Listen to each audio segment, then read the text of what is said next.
किसी गांव में एक किसान रहता था। उसकी एक बड़ी ही खूबसूरत बेटी थी। उसकी खूबसूरती की वजह से कितने ही नौजवान उससे शादी के ख्वाहिशमंद थे। ऐसे ही एक दिन एक नौजवान लड़का किसान के पास आया और उसकी बेटी से शादी की ख्वाहिश का इजहार किया। किसान ने कहा, अगर तुम मेरी बेटी से शादी करना चाहते हो तो तुम्हें अपने आप को, अपनी काबिलियत को साबित करना पड़ेगा। लड़के ने कहा, ठीक है, मैं हर किस्म के इम्तिहान से गुजरने के लिए तैयार हूँ। किसान ने कहा, फिर ठीक है, तो मेरे घर के बाहर मौजूद खेतों में चले जाओ। दरवाजे से एक एक करके 3 बुल छोड़ूंगा। तुमने इनमें से किसी एक की दुम पकड़नी है। अगर तुम कामयाब हो गए, तुमने उसकी दुम पकड़ ली, तो मैं अपनी बेटी की शादी तुमसे कर दूंगा। लड़का ये बात सुनकर बड़ा खुश हुआ। ये तो बिल्कुल ही आसान बात थी। उसके पास 3 मौके थे। उसे यकीन था कि किसी न किसी बुल की दुम वो जरूर पकड़ लेगा।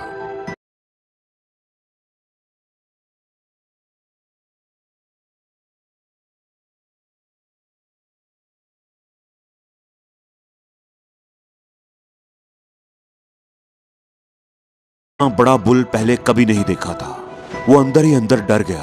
उसने सोचा, ये तो बहुत ही बड़ा है, इसकी दुम पकड़ना तो बहुत ही मुश्किल है। मैं इसे छोड़ देता हूँ, जाने देता हूँ। फिक्र वाली बात नहीं है, अभी मेरे पास 2 चांस और हैं। अगला बुल तो यकीनन इससे छोटा ही होगा।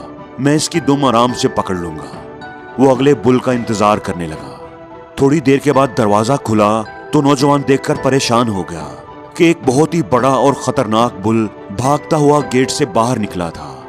ये बुल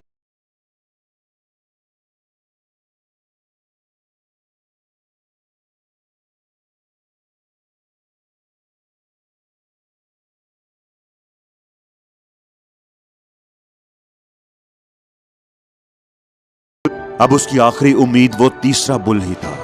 वो एक साइड पर खड़ा होकर तीसरे बुल का इंतजार करने लगा। जब तीसरी बार दरवाजा खुला तो नौजवान के होठों पर मुस्कुराहट आ गई। इस दफा इंतहाई दुबला पतला और कमजोर बुल दरवाजे से बाहर आया था। इसकी दुम पकड़ना तो मेरे लिए कोई मुश्किल नहीं है, बिल्कुल आसान है।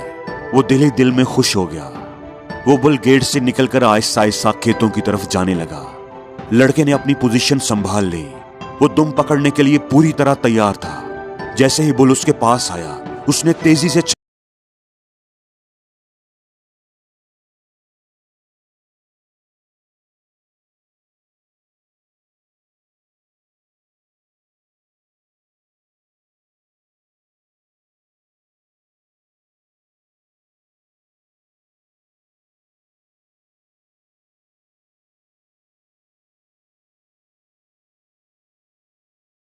दिया।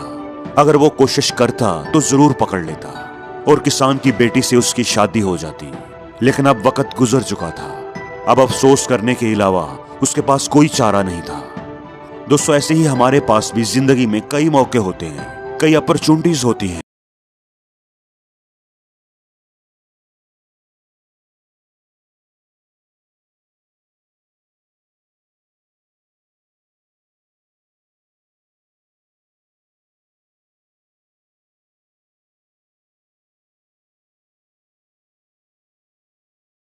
हम उस मौके को दोबारा नहीं हासिल कर पाते। पछताने और अफसोस करने के अलावा हमारे हाथ कुछ नहीं आता। इसलिए जिंदगी में मिलने वाले सबसे पहले मौके को ही अहमियत दें।